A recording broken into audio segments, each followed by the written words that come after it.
Now we are going to learn about the interesting topic data structure and their applications.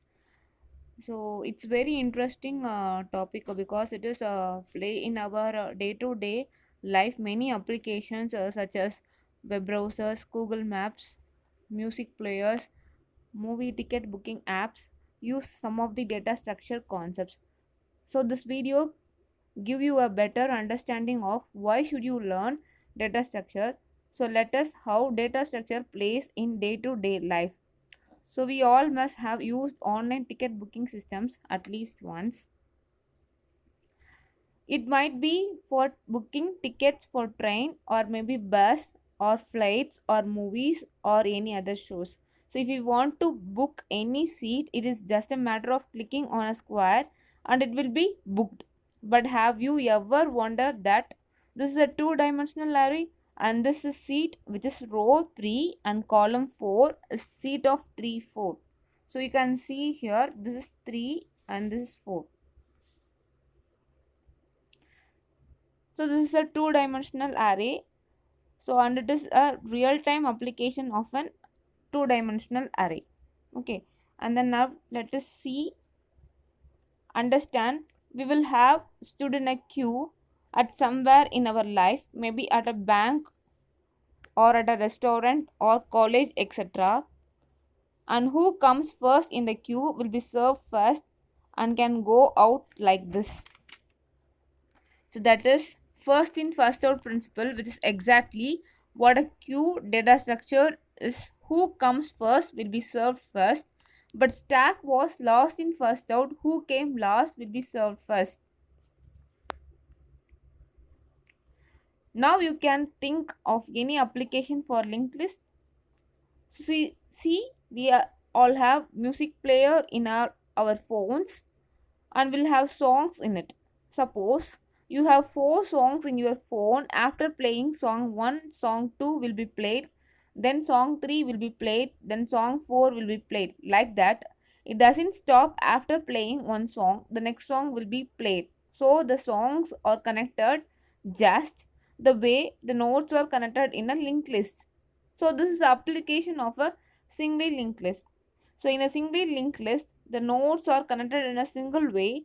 So we can go from song 3 to song 4, but we cannot go in a backward direction.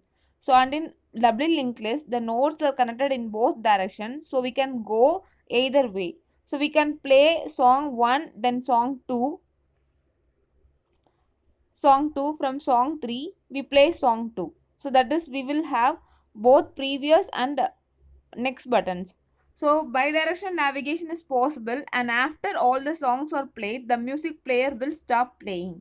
So this is about the doubly linked list. But sometime we play a playlist in a repeat mode so that after the last song is completed, so the first song will start playing again and it will play in the cyclic mode and it will never stop playing. Okay, so that is a circular linked list. So it is about the circular linked list concept. So the last node is connected to the first node again, that is the last song is connected to the first song again and it will repeat the playlist. So that is how linked lists are useful in our daily life. So now everybody uses Google Map. So I hope all uses a Google Map in a daily life. And can you guess which data structure it uses? Google Map actually uses the graph data structure, but all the cities and states are connected as a graph with distance information. If we want to go from Tamil Nadu to Delhi, there might be many ways, but using some algorithms, we can select the shortest path, which saves a lot of time. For example, so I show you the example.